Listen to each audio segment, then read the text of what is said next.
Press meet పెట్టి మా మంత్రి గారిపై అనుచిత వ్యాఖ్యలు చేయడం ఇది సరైన పద్ధతి కాదు. మంత్రి గారు ఆ రోజు మేము మంత్రి గారు వెంబడే ఉన్నాం, దాదాపు మేము ఒక 30 మంది ఉన్నాం.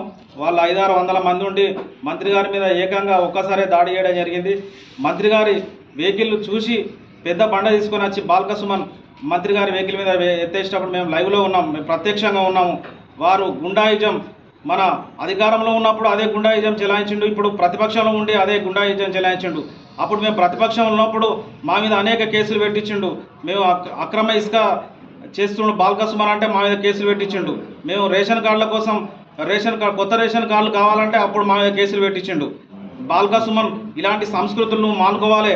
ఎందుకంటే ఒక మంత్రి, రాష్ట్ర మంత్రి, ఒక ఎంపీ గారిని మీరు ఇలా చేసుడు ఇది కరెక్ట్ కాదు. ఎందుకంటే మీరు అంత పెద్ద హోదా ఉన్న మంత్రి గారినే మీరు ఇలా చేసిరంటే మరి సామాన్య కార్యకర్తలు మీరు ఎలా చేసి ఉంటారు?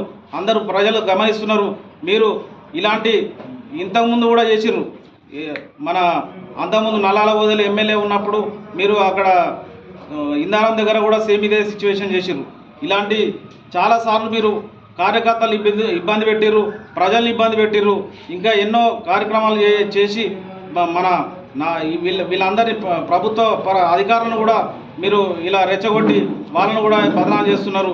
మీరు మా కాంగ్రెస్ కార్యకర్తలను మేము ఓపికతోనున్నాం. మీరు ఎక్కడి నుంచి బండలు వేసిరు ఫస్ట్ అది లైవ్లో చూస్తున్నారు. మీ నాయకులకు ఎవరికైనా దెబ్బలు తాకినా, మా కాంగ్రెస్ నాయకులకే తాకినా, అలా